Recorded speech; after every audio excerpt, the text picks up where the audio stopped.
Το πρώτο πρόγραμμα δεν είχε τα επιδιωκόμενα αποτελέσματα, γιατί κυρίως υπήρχε ελλειματική εφαρμογή. Το πρόγραμμα προσαρμογής δεν είναι αυτό που δημιουργεί την μείωση και τη συρρίκνωση του ΕΠ.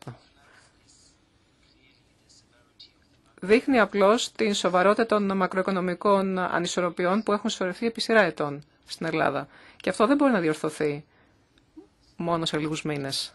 Έτσι λοιπόν οι στόχοι ανάπτυξης του πρώτου προγράμματος όντως δεν επιτεύχθησαν, αλλά λόγω έλλειψης εφαρμογής. Θέλω να είμαι πολύ σαφής, παρότι έχουμε κάποιες διαφωνίες μεταξύ μας.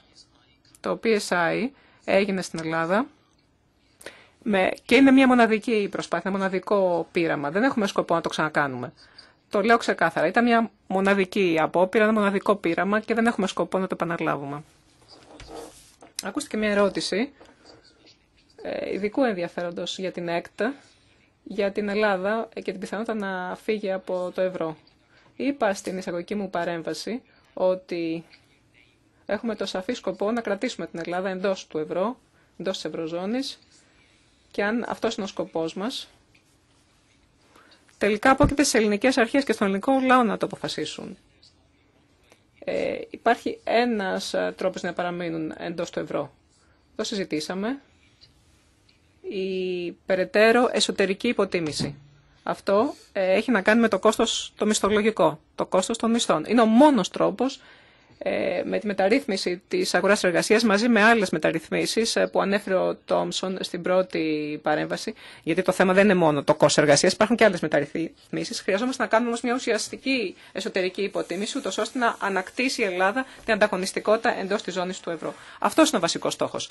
Γι' αυτό το είπα 2 φορές στην παρέμβασή μου, ότι θέλουμε μια λύση εντός της ευρωζώνης.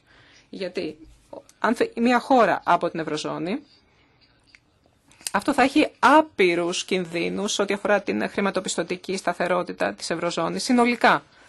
Και εγώ συστήνω πραγματικά να είμαστε πολύ προσεκτικοί όταν μιλάμε έτσι ελαφρά την καρδία για αυτό το θέμα. Είτε μιλάμε για συντεταγμένη χρεοκοπία, είτε για οτιδήποτε. Εάν φτάσουμε σε μια τέτοια κατάσταση, η χρεοκοπία θα είναι πάρα πολύ άταχτη και πολύ προβληματική.